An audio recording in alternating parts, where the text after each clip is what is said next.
Hey everyone, glad you could join again today.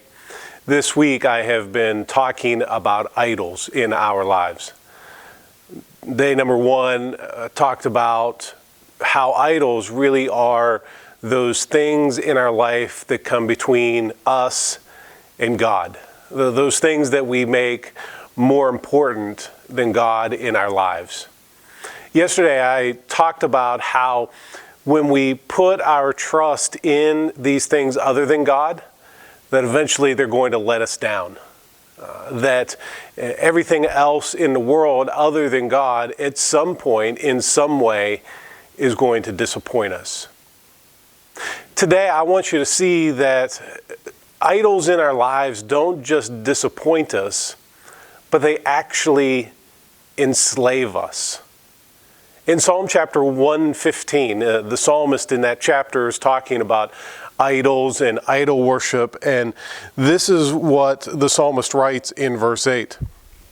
Those who make them, those who make idols, will become like them, everyone who trusts in them. He says that if we set up idols in our lives, that eventually we're going to become like them. We're going to become like whatever we worship.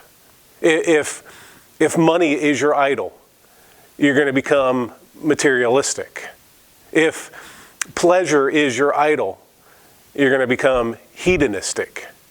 And so that's why the psalmist tells us and warns us not to set up idols in our lives, because not just will they disappoint us, but they will ultimately enslave us. And so if idols warp us in such a way, why is it that we always seem to turn to idols in our lives?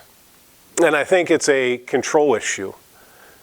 We all want a God that we can control. We all want a God that we have power to conform to our wants and our wishes. And what we understand is that when we have a God that we try to control, it ultimately ends up controlling us. Because this is what I know about all of us, is that all of us are controlled by something.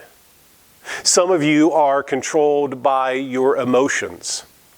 Some of you are controlled by a relationship. Some of you are controlled by your job. Some of you are controlled by money. We're all controlled by something. And here the psalmist tells us that if we're controlled by something other than God, that we're going to become like it. We're going to become enslaved to it. And that's why it's important for us to say, I'm not going to be controlled by my culture. I'm not going to conform to the image of the world around me. I'm going to allow myself to be fully dependent and fully controlled by the God of heaven.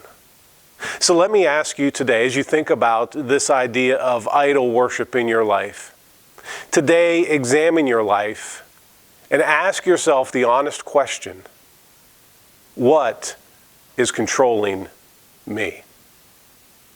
And if it's something other than God, get rid of it and allow God to have total control in your life.